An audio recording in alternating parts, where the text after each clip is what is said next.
dans la ville de Banana. La période d'études va de 2018 à 2022. Nous vous accordons 5 minutes pour nous présenter les résultats de vos recherches.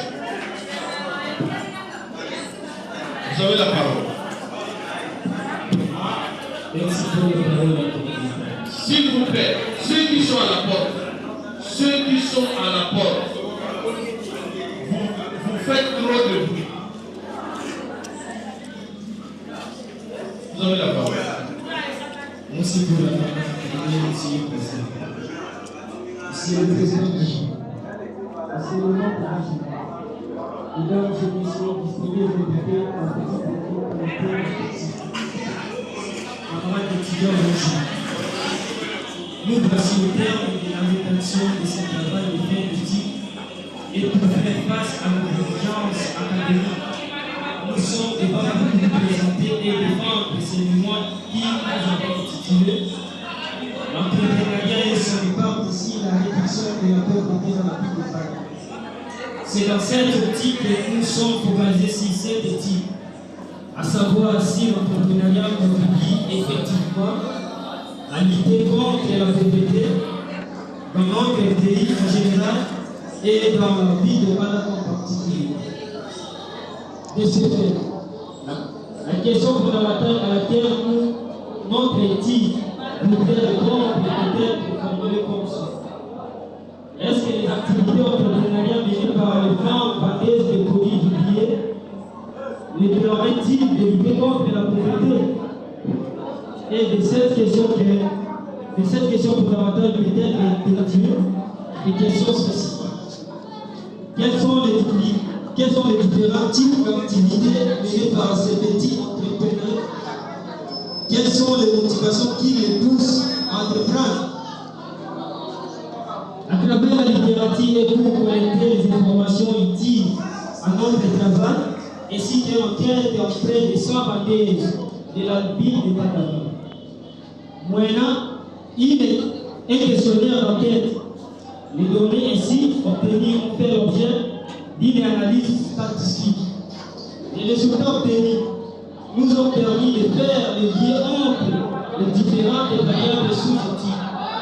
Par conséquent, nous avons trouvé que l'entrepreneuriat comme moyen de lutte contre la pauvreté était influencé par les variables suivantes: la nationalité de l'entrepreneur, le niveau d'instruction, le chiffre d'affaires et l'affectation des bénéfices.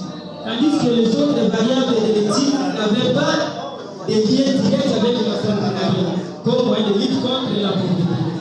Monsieur le Président du G, Monsieur le membre du G, le mémoire que nous avons présenté et défendu ces jours, hormis l'introduction et la conclusion générale, le présent travail s'articule autour des 3 chapitres dont voici le sentiment.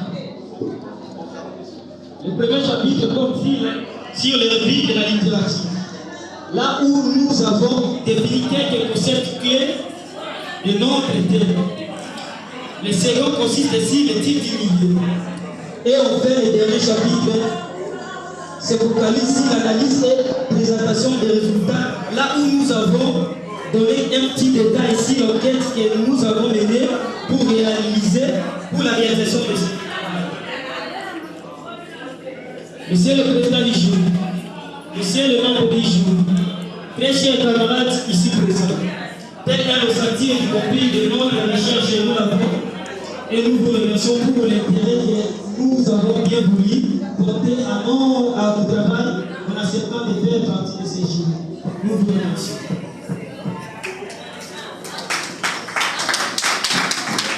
Ok. Merci pour votre brève présentation.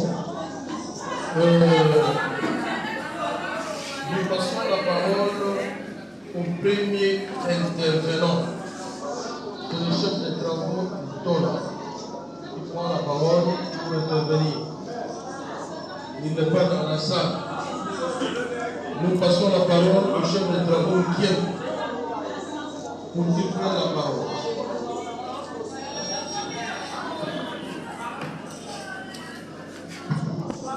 Merci beaucoup, Monsieur le Président du jour. Le travail de notre récipiendaire, je l'ai lu avec beaucoup d'intérêt.